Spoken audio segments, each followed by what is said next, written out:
We provide you the platform to turn your dreams into reality.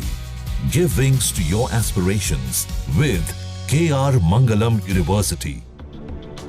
आतंकवाद के विरुद्ध लड़ाई में भारत के सर्वदलीय संसदीय प्रतिनिधिमंडलों को वैश्विक नेताओं से भरपूर समर्थन मिल रहा है।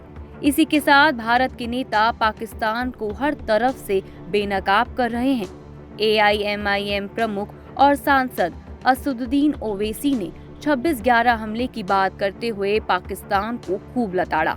उन्होंने कहा कि 26/11 के बाद तत्कालीन प्रधानमंत्री स्वर्गीय डॉक्टर मनमोहन सिंह के नेतृत्व में भारत सरकार भारतीय जांचकर्ता पाकिस्तान गए, उन्हें सारे सबूत दिए, लेकिन आपको जानकर आश्चर्य होगा कि कुछ भी आगे नहीं बढ़ा। इस आतंकवादी मुकदमे में पाकिस्तान को आगे बढ़ाने वाली बात तब हुई जब पाकिस्तान को FATF की ग्रे लिस्ट में डाल दिया गया। उन्होंने आगे बोला कि जर्मनी में एक बैठक हुई और भारत चाहता था कि साजिद मीर पर अभियोग लगाया जाए, लेकिन पाकिस्तान ने कहा कि वो मर चुका है। पाकिस्तान FATF की समिति के सामने आया और कहा कि साजिद मीर जीवित है। क्या आप कल्पना कर सकते हैं कि जो देश कह रहा था कि वो मर चुका है, अचानक वो जीवित हो गया। ओवैसी ने कहा कि फिर पाकिस्तानी सरकार ने कहा कि हमारी अदालतों ने उसे 5 से 10 साल की सजा सुनाई है, लेकिन 26/11 के मुख्य अपराधी अभी भी बेखौफ है।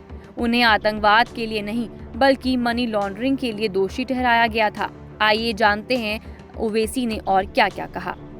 What happened on the 9th? Their 9 air bases were targeted. If India had wanted, we could have completely damaged those air bases, but we wanted to show them a mirror and say that, look, we are warning you, don't do it. Don't force us to go on that path wherein instead of creating a crater, we'll create graves for you. But 9 terrorist organizations' headquarters were targeted, and another shocking thing was this person who led the namaz-e-janaza of all those terrorists who were killed over there. The namaz-e-janaza was performed by a person who's again a designated US terrorist. And in namaz-e-janaza you have these proscribed organization members along with the Pakistani army. इतना ही नहीं, ओवैसी ने ये भी कहा कि भारतीय न्याय व्यवस्था ने कानून की सभी उचित प्रक्रियाओं का पालन किया और अजमल कसाब को मौत की सजा सुनाई गई और उसने कई बातों का खुलासा भी किया।